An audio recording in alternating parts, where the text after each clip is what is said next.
What's up, you guys? It's your girl Cora B, and I am making a seafood boil. My kids have not had a seafood boil in a couple of years now. I think it was. We haven't ate a seafood boil since we were in El Paso. And so right now I am making a seafood boil. What goes in a seafood boil is eggs, corn, potatoes, shrimp, lobster, sausages, mussels. But I didn't buy any mussels this time because I couldn't find a store to really go get none at. So just watch me make my seafood boil. Let's talk. During COVID, I was craving seafood, and it was a place called Juicy Crab. And so they had these crabs in a, this seafood in a bag. And that's where I discovered seafood. I never knew that they made seafood like this. Now, my cousin, she used to just make crabs and steak, stuff like that, lobster, steak. But I never knew that they had like to mix it up in a bag. So when I found that out, I started looking up things on how to cook it myself.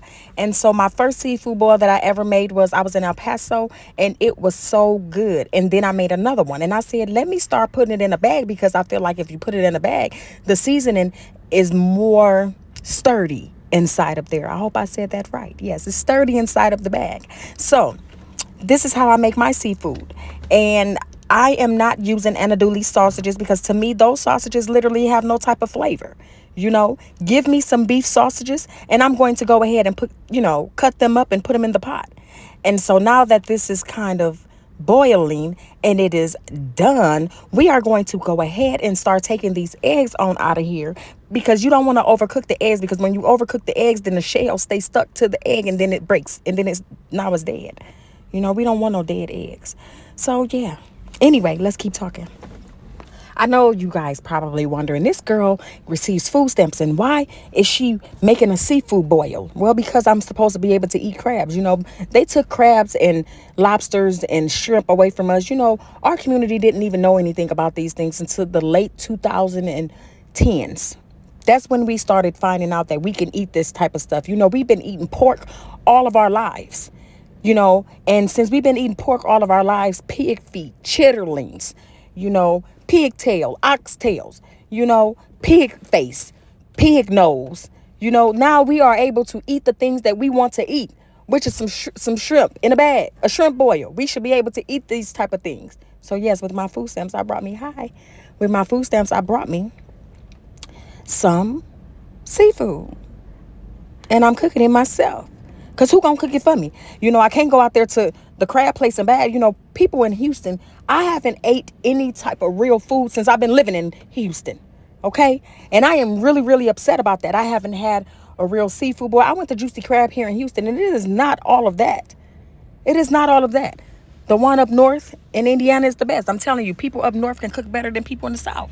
Now, if you think I'm lying, then leave a comment below and tell me that I'm lying. Tell me that you can cook, and tell me that you want to ship me a plate of your food and you want me to taste it and give it a review, because I will. I am one of the people that can really eat some great food, and I'm going to tell you if it's nasty, because I'm going to throw it in the garbage. That's how you going to know it's nasty and disgusting. But anyway, we are making this seafood in a bag. And as you see, I am pouring my juice in there, because that is the flavor to the crabs and the shrimps and the rest of the stuff. Now, with some things that I did not have to do as I was making this. And as you can see, in a minute, I'm going to put extra seasoning on there. Cayenne pepper, some more spicy stuff. I didn't even know that it was spicy until after I was eating it. And my mouth literally got to burning, like it was like a fiery burn. See, this is the seasoning right here. It was a fiery burn. And then I had looked up and I was like, it did say spicy. I mean, it was so good though, y'all. It was so good, but it was really, really spicy. So now I have to know not to use that spice again, because that was just too hot for me. I just couldn't do it. And then I began to shake the bag up, and then I had to end up using 2 bags, doubling up the bag. And I'm sorry if I don't know if y'all can see that. But anyway, so I put it in the oven, because, the shrimp and the crabs was still frozen. And I like to put mine in there frozen, because if you boil it, then I don't want it to get too soft. So I'll see y'all later.